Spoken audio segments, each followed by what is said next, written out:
insert time of day, ladies and gentlemen, and welcome back to my channel. My name is Cal, and we are finally returning to another heavy metal response video. Today, I am tackling a set of questions by the one and only Quest for Metal in his Metal Handover 2026. What he did is he essentially copied, I say copy in loose quotation marks, what the Heavy Metallurgy did for the metal tag, and he came up with his own set of 20 questions. And I have a lot of sense to give on this one, so I hope you guys enjoy. Sit back, relax, and throw on some tunes to listen to as we go through. And with that being said, let's get down to the questions. Number 1. What band shaped your taste more than any other? For me, this is a given. It is, of course, channel favorites, Orden Ogan. What made me a fan of this band is their absolutely amazing chorus hooks. And that is something that I love in metal, is hearing giant, over-the-top choruses that have a choir of basically 10,000 people singing along. And that's kind of layered through all of Ogan's albums, but they are what made me hunt down big choruses in metal. They are the reason why I like Bleed From Within, because they also make choruses that are so good, and it's between those two bands for the best chorus hooks in metal right now. So yeah, Orden Ogan is one that shaped my taste more than anyone else. Number 2, a band that sounds better live than on record, and I have to agree with Questy on this one, Blind Guardian. As many of you know, I saw Blind Guardian when they did Somewhere Far Beyond in its entirety, and good golly, that show was amazing. I did not anticipate how amazing that performance that Blind Guardian put on would be. Like, Hansi turned 60 this year, and he still has his voice from the album. They played all of Somewhere Far Beyond, they played so many more hits, and just, it was a magical experience, and it changed my life just hearing all the people singing along. Just like Sonata Arctica at Prague Power USA, there was not a shut mouth in the house. Only difference is that there was not a shut mouth in the house for the entire night. Everyone sang to every song, and I almost blew my voice out reaching Hansi's high notes. Yeah, Blind Guardian are so much better live than they are in the studio. Granted, I love their studio output, but live, they are a whole other thing. And if you get the chance to see them, take that chance, because you will not regret 1 second of it. Number 3, what's an album that rewards repeated listens? That's a good one. I'm actually going to go for a whole band. Paradise Lost. I loved their new album, Ascension, and I have jammed it at least twice. Just hearing all the amazing songwriting on that album, like Gregor McIntosh's guitar solos are incredible, and Nick Holmes has such an amazing voice. Like, the way he switches from death growls to gothic crooning is just immaculate. I would love to see this band live, because they put on an amazing performance on that last album, and they are just so good. If you have not listened to Ascension by Paradise Lost, I recommend you do so, because it is an amazing album, and Paradise Lost is an amazing band. I don't think we need to explain why. Number 4, if you could recommend one album to a non-metal fan, what would it be? That's a good question, because if I'm being honest, there's a lot of albums I could recommend. But one that I would actually go for would be A Spiral by Epica, their newest album. This was my number 2 album of 2025 for a very, very good reason, because it is so good. And I think symphonic metal is a good introductory genre for metalheads, that and power metal. But I think this album perfectly encapsulates all things about metal perfectly, like the heavy guitars, the amazing solos, and of course Simone Simmons' amazing vocals. Like, I think she is one of the greatest singers in heavy metal right now. Yeah, I would recommend this album to non-metal listeners, and if you haven't heard this, I highly recommend it. Number 5, name a metal album that helped you through a difficult time. Sadly, unfortunately, this has not happened to me yet, so I cannot answer this question. Number 6, a band you'll always defend. Sabaton. Plain and simple. Sabaton are my favorite heavy metal band of all time, and I need to do a video on that sometime soon. But the reason I will always defend Sabaton is because I love every single one of their albums.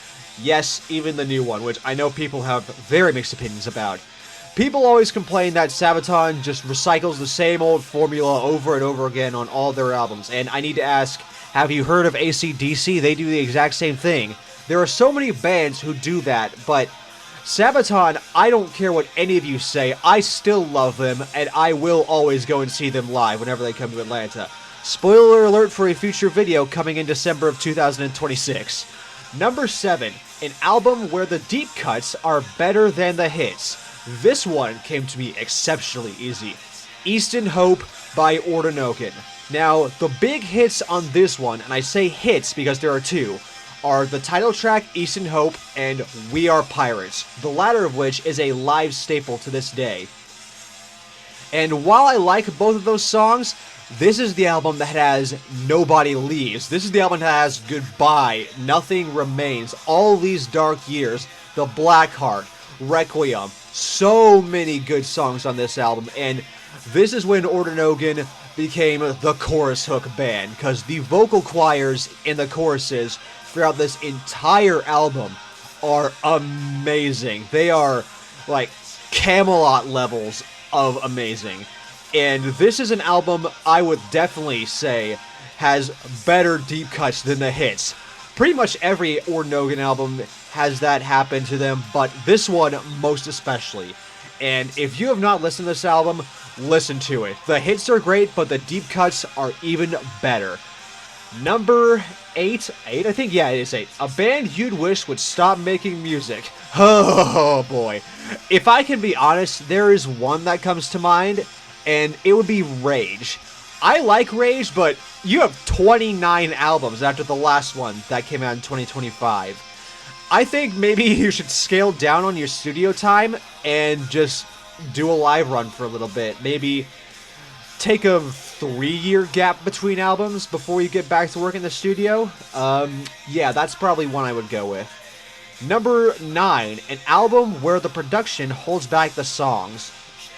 This one actually is a 2026 release. Holy Dragons, Guardians of Time Part 1. I listened to this album and it's not mixed the best. First off, the guitars, everything is back so far in the mix, and it's really quiet too. The vocals especially are very, very far back in the mix.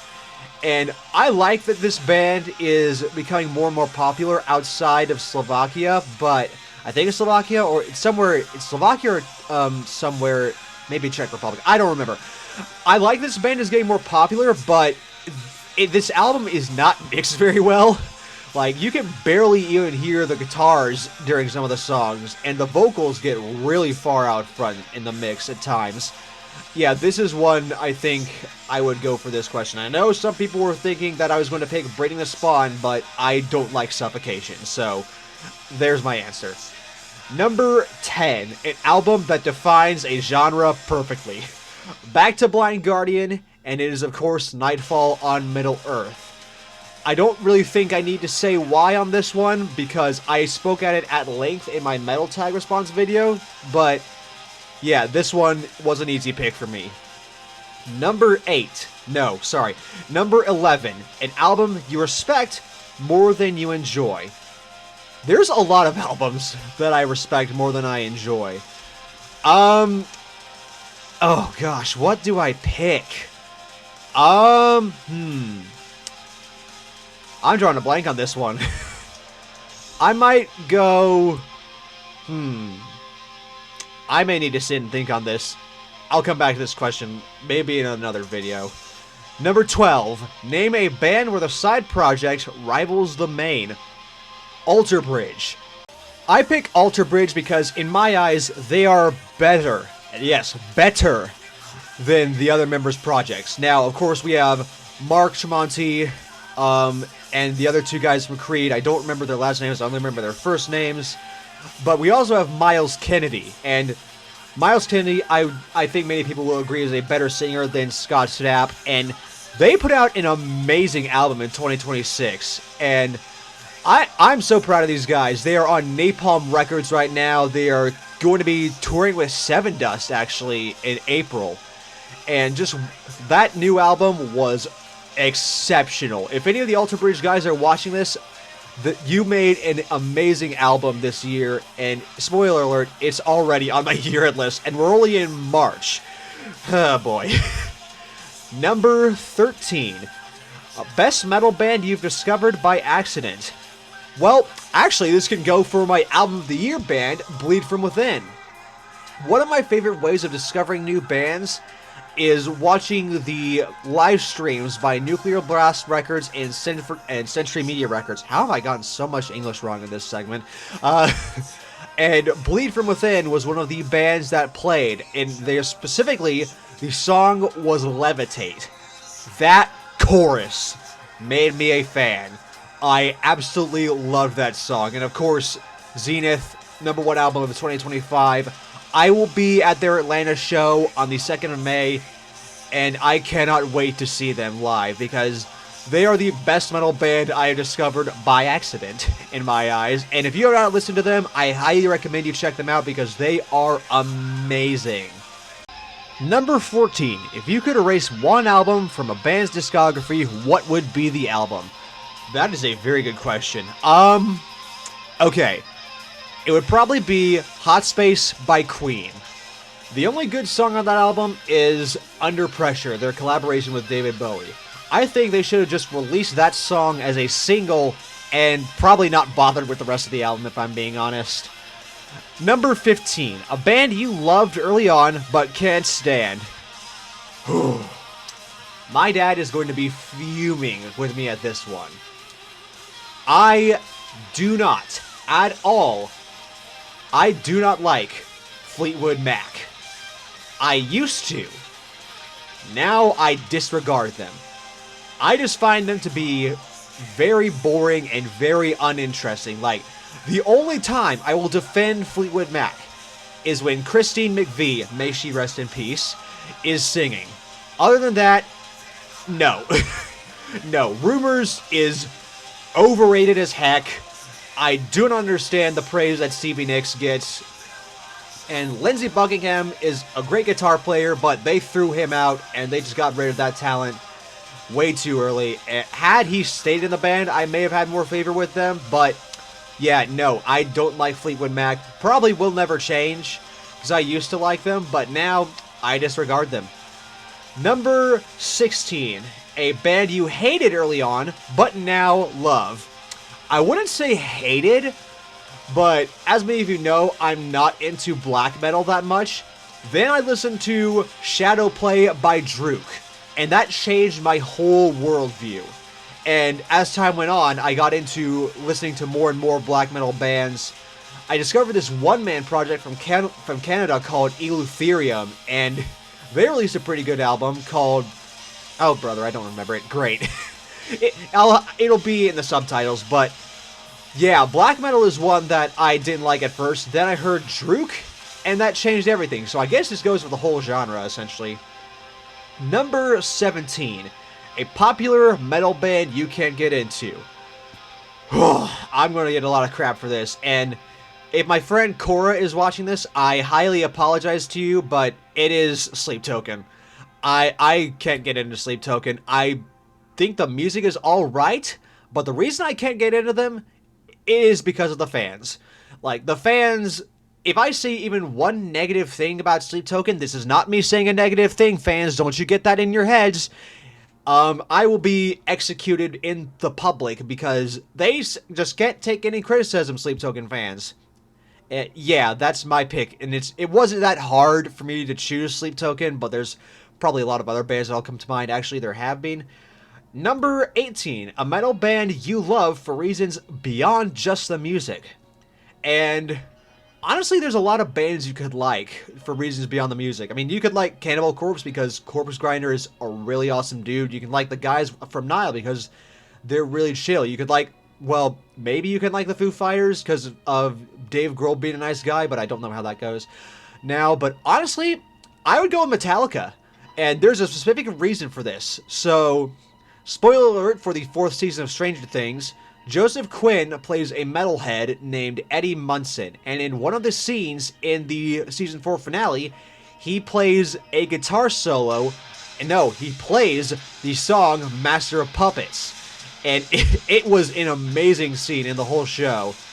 And then at Bonnaroo, I'm pretty sure it was Bonnaroo or Lollapalooza, Metallica invited him backstage and they jammed Master of Puppets, and they gave him a BC Rich Warlock replica from the show, the one that he played in the show. They gave him a replica of that guitar. And they literally said, well, James said, he said to him, and I quote, "Well, we can sign it and screw it all up for you." It was a lot more profane than that, just to warn you.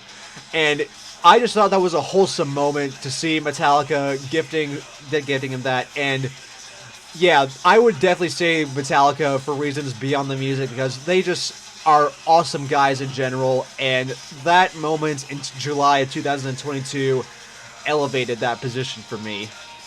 Number 19, your favorite album before you got into metal. Whew, that's a good one. There's a lot of albums, because I grew up on classic rock. Because, oh, brother. Whew. Okay, one has come to mind. I will lose possibly all my metal credit, but I do not care. One of my favorite albums of all time is Hysteria by Def Leppard. I love this album. This album is what made me a Def Leppard fan, and don't get me wrong, I like Pyromania and the stuff before that, but Hysteria will always be my favorite Def Leppard album. Like, this has so many good songs. Of course, the title track, Hysteria, Rocket, and so many others. This album is amazing, and I mean, Joe Elliott is an incredible vocalist, and I have seen Def Leppard live at Truist Park. Absolutely incredible show, and Joe sounded amazing for a guy his age. And I know this is a controversial take because Def Leppard fans usually stop at Pyromania and don't go further. I do not care. I continue on past Pyromania. And this album will always be one of my favorites of all time. And finally, number 20. Your all-time favorite album. I brought it up in the Metal Tag response. News of the World by Queen. It is still my favorite album of all time. And I basically said everything I could say about that album in that video, so I'm just going to leave it at that. And there we have it, my response to the Metal Handover 2026 by Quest for Metal. I want to real quick thank Questy for making such an awesome challenge video, and hopefully if all goes according to plan, I will be next responding to the Metal Friend 2026 by Thrashmaniac99. So, if you guys enjoyed this video, give it a thumbs up, and if you are new to the channel, subscribe because I do stuff like this mostly all the time. And stay tuned for what might be my next video, a live show review of Halloween's 40th anniversary tour with special guest Beast in Black. That is going to be a fun show. So until then everybody, my name is Cal and I will catch you trackside. Have a wonderful night.